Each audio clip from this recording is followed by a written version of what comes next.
Good morning વિદ્યાર્થી મિત્રો. 11મું ધોરણ પહેલા આપણે કાલે પણ જોઈ ગયા છે. હવે પાર્ટ બીજો છે ગદ્યભીત પોસ્ટ ઓફિસ. આ પોસ્ટ ઓફિસ જે છે એ પોસ્ટ ઓફિસ વિશે આપણે બધા જાણીએ છીએ કે પોસ્ટ ઓફિસમાં કયું કાર્ય થાય છે. ટપાલ જે છે ટપાલની અવર જવર થાય છે. તો એ પોસ્ટ ઓફિસ જે છે એ ના લેખક છે ગૌરીશંકર જોશી. હવે ગૌરીશંકર જોશી જે છે એ ગૌરીશંકર જોશીને એક બીજા નામથી પણ ઓળખવામાં આવે છે ધૂમકેતુ. તો ધૂમકેતુ એ એમનું પૂરું નામ છે. તો ક્યારેક ક્યારેક પરીક્ષામાં તમને એવું પણ પૂછાય કે ધૂમકેતુનું પૂરું નામ જણાવો. તો ધૂમકેતુનું પૂરું નામ ગૌરીશંકર ગોવર્ધન રામ જોશી. ગૌરીશંકર ગોવર્ધન રામ જોશી. તો એમણે ઈસવીસન 1935 ની અંદર રણજીતરામ સુવર્ણ ચંદ્રક પ્રાપ્ત થયો છે ને 2 ચંદ્રકો પ્રાપ્ત થયા છે. એક 1935 માં રણજીતરામ સુવર્ણ ચંદ્રક અને બીજો 1953 માં નર્મદ સુવર્ણ ચંદ્રક. આ બંને ચંદ્રકથી એમને સન્માનિત કરવામાં આવ્યા છે. એ સિવાય એમણે ઈસવીસન 1944 માં ગુજરાતી સાહિત્ય પરિષદની અંદર સાહિત્ય વિભાગમાં એક પ્રમુખ તરીકે પણ કામ કર્યું છે. પ્રમુખ તરીકે એમણે પોતાની એ કામગીરી આપેલી છે. તો આ પાઠ જે છે એ પોસ્ટ ઓફિસ.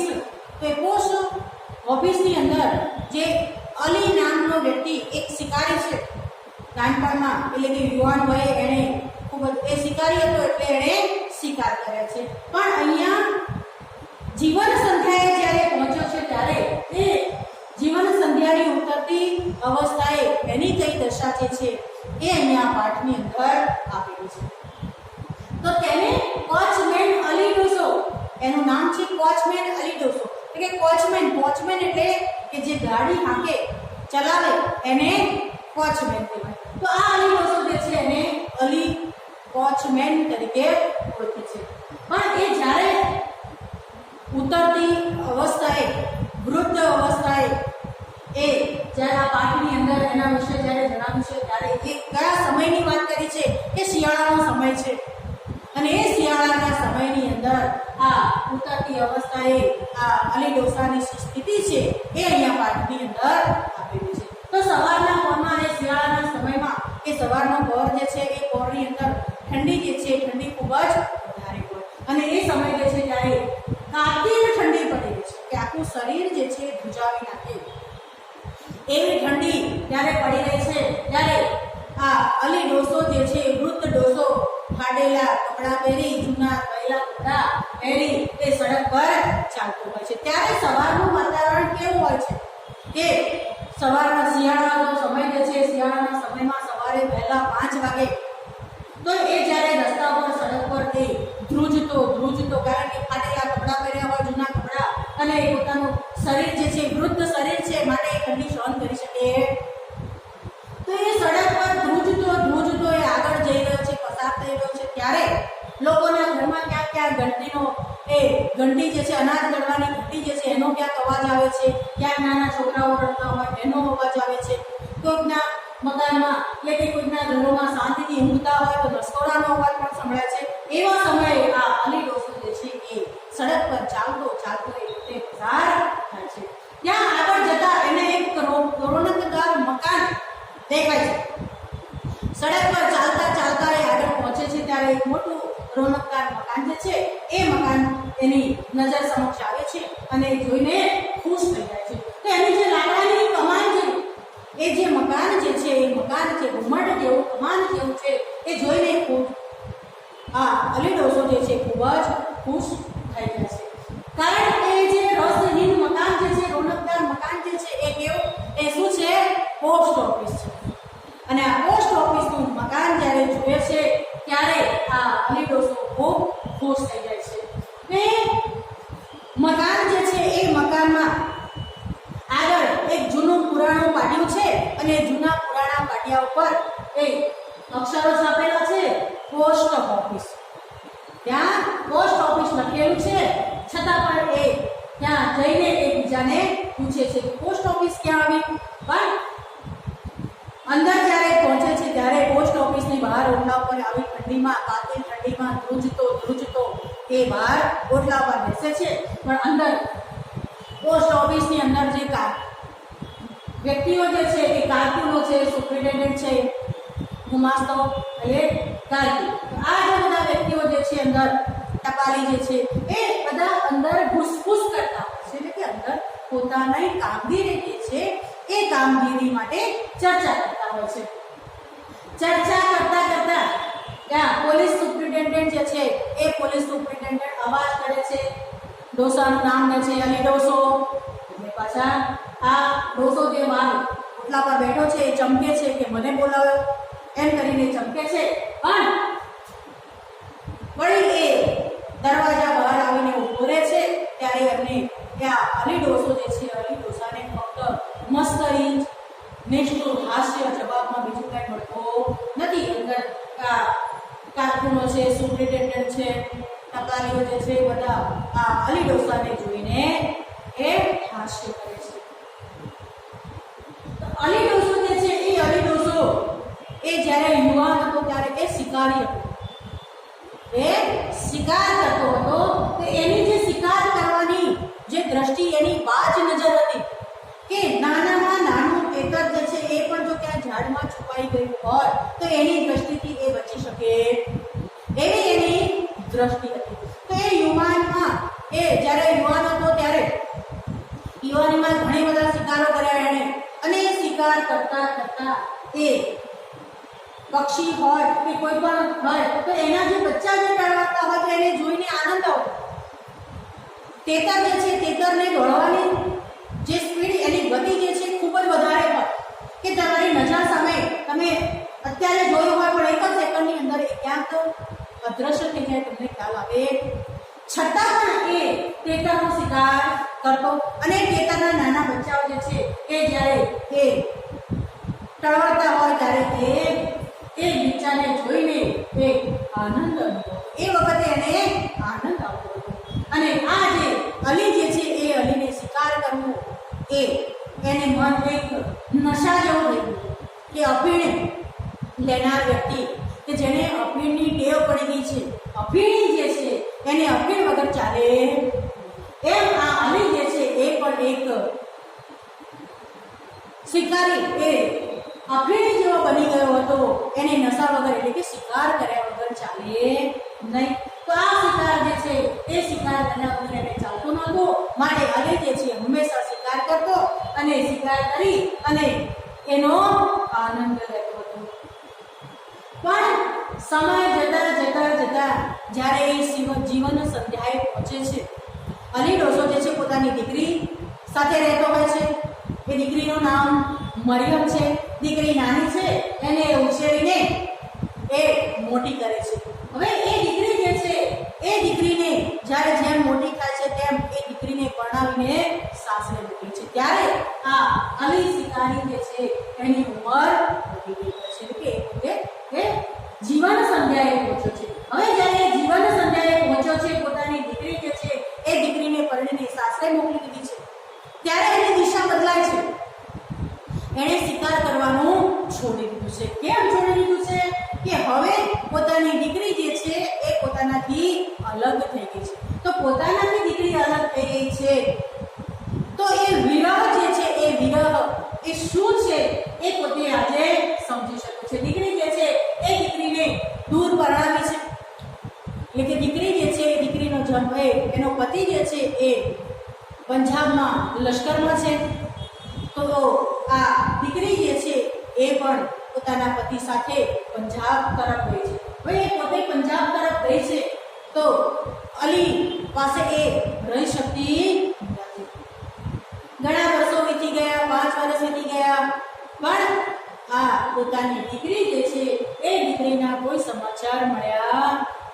હવે ત્યારે એને આ પોતાના માતા પિતાથી જે નાના બાળકો જે છે કે તેતરના બચ્ચા જે છે એ જ્યારે એ પોતાની માતાથી એ છૂટા પડતા હતા અને ટળવળતા હતા ત્યારે એમની કેવી દશા હતી, ત્યારે એ પોતે આનંદ લેતો હતો.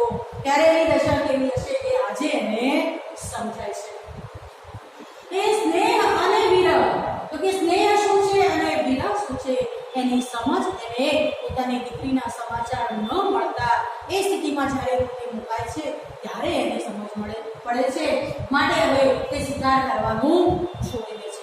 અને જ્યારે એને પૂરેપૂરી સમજ પડી જાય છે કે વિરહ શું છે, દુઃખ શું છે, અત્યાર સુધી એને પાપ જ કર્યા છે, ત્યારે એ પોતાની જાતને ધિક્કારે છે અને ખાખરાના ઝાડ નીચે બેસે છે અને હૈયા ફાડ રુદન કરે છે કે હૈયું ચીરાઈ જાય એવું રુદન એ પોતે કરે છે અને પોતાની જાત ઉપર પોતે પસ્તાવો કરે છે.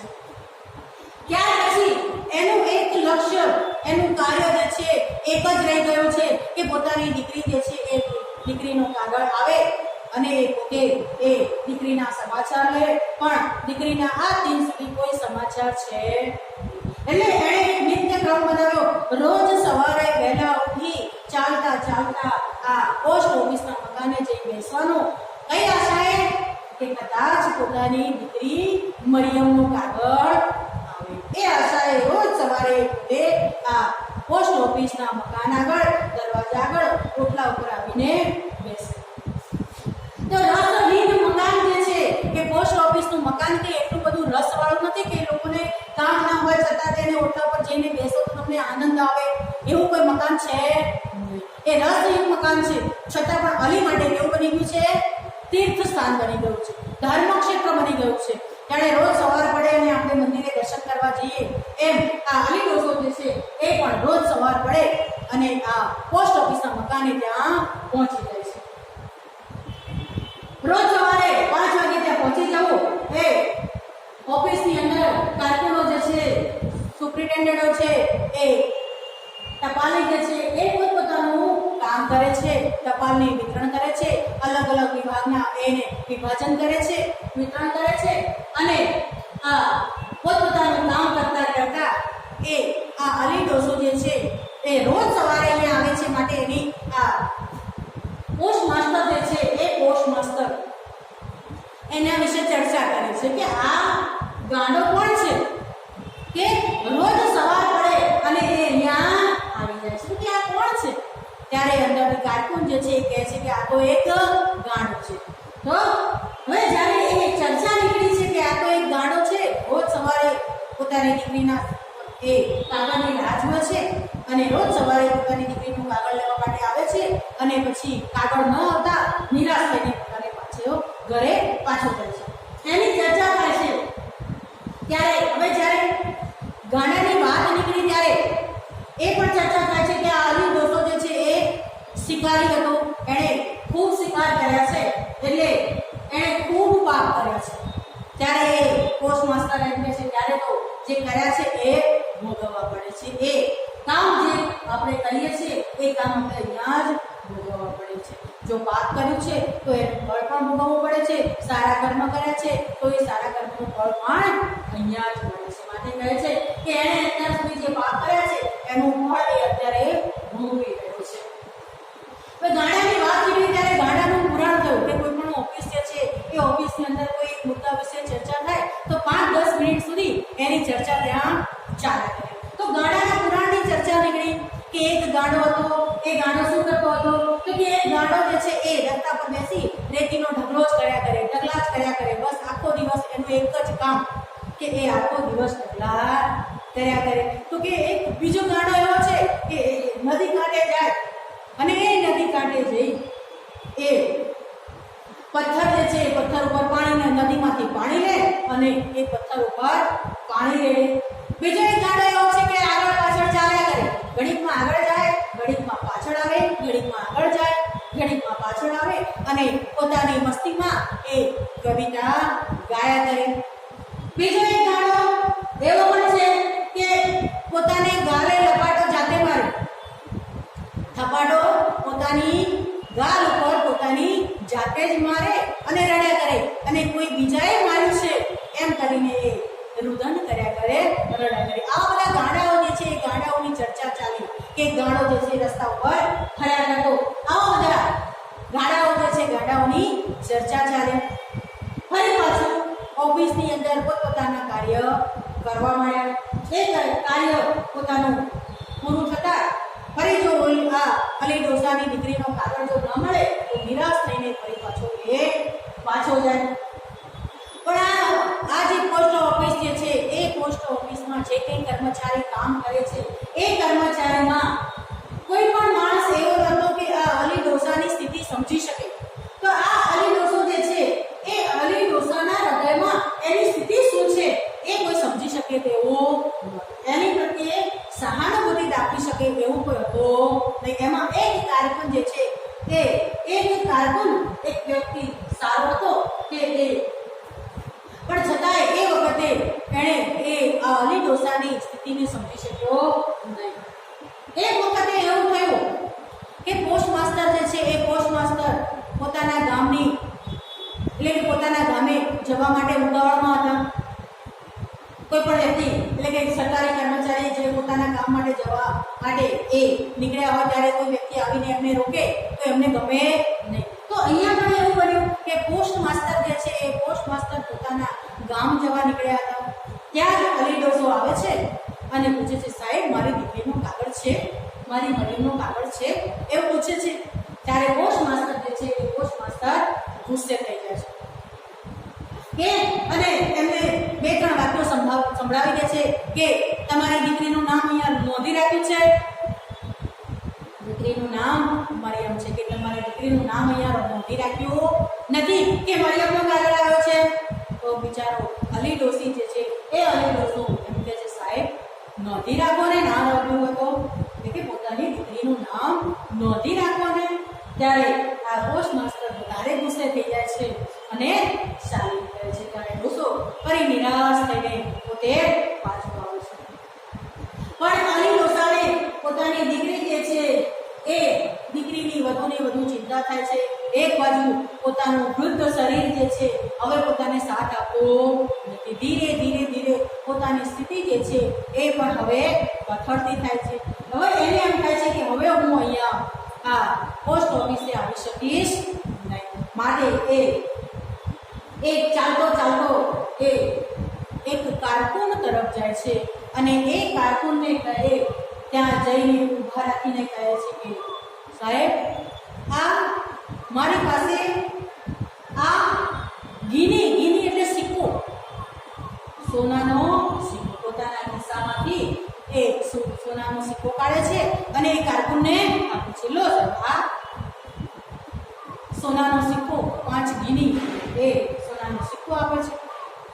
કારકુન તો સોનાના સિક્કા જોઈને ચમકી જાય છે કે આ એટલે ત્યારે અલી ડોસો કહે છે કે સાહેબ આ રાખો, એ તમારા કામનું છે, મારા કામનું છે. કારણ કે હવે એને ખબર છે કે વધારે જાજો સમય પોતે જીવી શકે છે એમ નથી, પોતાના દિવસો હવે નજીક આવી રહ્યા છે. પણ એ 5 ગીની જ્યારે કારકુનને આપે છે ત્યારે એ કારકુન એ થોડોક સારા સ્વભાવનો છે, એની વાત સાંભળે છે. ત્યારે એ કારકુન જે છે એ કારકુનને આ અલી ડોસો એમ કહે છે કે હું તમને આ 5 ગીની આપું છું, બદલામાં તમે મારું એક કામ કરશો, એવું નમ્ર વિનંતી કરે છે, તમે મારું કામ કરશો. ત્યારે કારકુન જે છે એ થોડોક સારા સ્વભાવનો છે માટે કહે છે કે શું કામ કરવાનું છે કે જો મારી દીકરી મરિયમનું કાગળ આવે તો મને પહોંચાડવાનું છે, બસ આટલું જ કામ મારે કરવાનું છે. એમ કહી અલી ડોસો જે છે ત્યાંથી ચાલતો થઈ જાય છે અને ત્યાર પછી એ આ અલી ડોસો આ પોસ્ટ ઓફિસના મકાનમાં ક્યારેય દેખાયો નથી. થોડો સમય વીતી જાય છે. ફરી પોસ્ટ માસ્ટર જે છે એ પોસ્ટ માસ્ટર કારકુનો આ સુપ્રિન્ટેન્ડન્ટો પોતપોતાનું કામ કર્યા કરે છે. વળી થોડા સમય પછી પોસ્ટ માસ્ટર જે છે પોતાની દીકરી જે છે એ પાણીને દૂર દેશાવર જાય મોકલે છે અને એ દીકરી જે છે એ દીકરીના ઘણા વર્ષથી સમાચાર આવતા નથી. ત્યારે આ પોસ્ટ માસ્ટરની સ્થિતિ આ અલી ડોસા જેવી થાય છે. હવે એને સમજાય છે પોસ્ટ માસ્ટરને કે જે અલી ડોસો જે અહીંયા આવતો હતો એની મનની સ્થિતિ કેવી હશે, એ આજે પોતાની દીકરી દૂર દેશાવરમાં છે ત્યારે એની ચિંતા છે. ત્યારે એને આ પોસ્ટ માસ્ટરને સમજાય છે. ત્યારે એમને મન 2 પૈસાનું કવર જે છે એની કિંમત શું છે એ આજે સમજાયું છે. એની કિંમત સમજાય છે ત્યારે પોતાની દીકરી જે છે દીકરીના સમાચાર એમને મળતા નથી, એ પણ ચિંતાતુર છે. અલી ડોસો જે છે એ અલી ડોસો એ ઘણા સમયથી પોસ્ટ ઓફિસના મકાન પર આવતો નથી અને થોડા સમય પછી પોતાની દીકરી મરિયમ જે છે એનો કાગળ આવે છે અને એ કાગળ આવતા જે ટપાલો જે છે એનો અલગ અલગ વિભાગમાં એનું વિતરણ થતું હોય છે ત્યારે કાર્યક્રમો જે છે એને અલગ અલગ વિભાગમાં અલગ અલગ કલરના કલરો જ્યારે એ નાખતા હોય છે ત્યારે એ દૂરથી આવેલું કવર જે છે એ પોસ્ટ માસ્ટર પોતાની દીકરીનું હશે એવું સમજીને ઉપાડી લે છે, પણ વાસ્તવમાં પોતાની દીકરીનું હતું નથી. અલી ડોસાની દીકરીની મરિયમનો કાગળ. હવે પોસ્ટ માસ્ટરને પોતાની દીકરીનો કાગળ હતો નહીં એટલે એ ફેંકી દે છે, થોડીક સમય માટે એ ફેંકી દે છે. પણ થોડાક પછી એમને સમજાય છે, થોડાક સમય પછી એમને સમજાય છે કે આ દીકરીનો કાગળ મારા માટે કે કાગળ નકામો છે, પણ અલી ડોસા માટે એની કિંમત શું છે એને સમજાય છે. ત્યારે અહીંયા આ પાઠની અંદર કે જે લેખકે આપ્યું છે કે એનો કે પોતાની દ્રષ્ટિ અને બીજાની દ્રષ્ટિમાં શું ફરક હોય છે કે મનુષ્ય જે છે મનુષ્ય પોતાની દ્રષ્ટિ છોડી જ્યારે બીજાની દ્રષ્ટિએ જુએ ત્યારે અડધું જગત શાંત થઈ જાય, એટલે કે આ દુઃખ જે છે ઘણા ઓછા થઈ જાય. જો પોસ્ટ માસ્ટરે પોતાની આ દીકરી સમજી અને જો આ અલી ડોસાની જો સ્થિતિ સમજી હોત તો કદાચ આ અલી ડોસાને આટલું મન એ દુઃખી થયો હોત નહીં, એનું દુઃખ ઘણું ઓછું કરી શક્યું હોત. ત્યારે છેવટે આ પોસ્ટ માસ્ટર જે છે એ પોસ્ટ માસ્ટરને સમજાય છે ત્યારે એ જ્યારે અને કાગળ આવે છે ત્યારે એ જ્યારે અલી ડોસાનું નામ બોલે છે કે અલી વોચમેન ડોસા, એનો મરિયમનો કાગળ ત્યાં એડ્રેસમાં કવરમાં લખેલું છે કે અલી વોચમેન એવું નામ લખેલું છે, વોચમેન અલી ડોસો. ત્યારે એનું કવર અહીંયા આગળ નાખે છે ત્યારે અલી ડોસો તો છે. ત્યારે આ પોસ્ટ માસ્ટર જે છે એ પોસ્ટ માસ્ટર એ કાર્ટૂનને બોલાવે છે કે કાર્ટૂન આ અલી ડોસાને બોલાવો, એની દીકરીનો કાગળ આવ્યો છે. ત્યારે એ કાર્ટૂન જે છે કહે છે કે આ અલી ડોસો તો ત્યારનો મૃત્યુ પામ્યો છે, પણ આ અલી ડોસાનો એક પડછાયો એનો અહેસાસ એનો આત્મા જ્યારે આવ્યો હોય એવો લાગે છે કે પોસ્ટ માસ્ટર જ્યારે ખુરશીમાં બેઠા હોય છે ત્યારે બહારના નજીક એક વૃદ્ધ ડોસો આવીને ઊભો રહે છે, જાણે અલી ડોસો જ ત્યાં આવીને ઊભો હોય અને આ પોસ્ટ માસ્ટર પણ એવું જ સમજે છે કે આ વૃદ્ધ ડોસો અલી ડોસો ત્યાં આવ્યો છે. પણ થોડીક વાર પછી જુએ છે તો ત્યાં કોઈ હતો નથી. આ અલી ડોસાનો એક પ્રતિબિંબ ત્યાં દેખાય છે કે કારણ કે આખી જિંદગી એણે આ પોસ્ટ ઓફિસમાં વિતાવી છે એટલે પોતાની દીકરીનો કાગળ આવ્યો છે ત્યારે એનો મન એનો આત્મા ત્યાં છે એ થોડીક વાર માટે ત્યાં દેખાય છે. પણ થોડા સમય પછી એ ત્યાં હતો. ત્યારે આ પોસ્ટ માસ્ટર જે છે એ પોસ્ટ માસ્ટર જાતે જ આ અલીનો કાગળ જે છે, કારણ કે અલી જે છે એ તો મૃત્યુ પામ્યો છે એટલે કે એની કબર ઉપર જઈ આ પોસ્ટ માસ્ટર જે છે જાતે જ એ મરિયમ દીકરીનો કાગળ એની કબર ઉપર મૂકી આવે છે. ત્યારે આ અલી ડોસાની સ્થિતિ અને પોસ્ટ માસ્ટરની સ્થિતિ જે છે બંને એ એકબીજાને સમજી શકે છે. એમ અહીંયા લેખક પણ એવું કહેવા માંગે છે કે મનુષ્ય જે છે એ મનુષ્ય પોતાની દ્રષ્ટિ છોડી જ્યારે બીજાની દ્રષ્ટિથી જુએ તો આ અડધું જગત શાંત થઈ જાય કે બીજાનું દુઃખ જે છે એ બીજાનું દુઃખ ત્યારે સમજે કે બીજાની દ્રષ્ટિએ જુએ ત્યારે, અને એ જ્યારે બીજાની દ્રષ્ટિએ જુએ ત્યારે જ આ અડધું જગત જે છે એ અડધું જગત શાંત થાય, એટલે કે એમાંથી જે દુઃખી લોકો જે છે એનું દુઃખ સમજી શકાય, એનું દુઃખ ઓછું થાય. આ પાઠ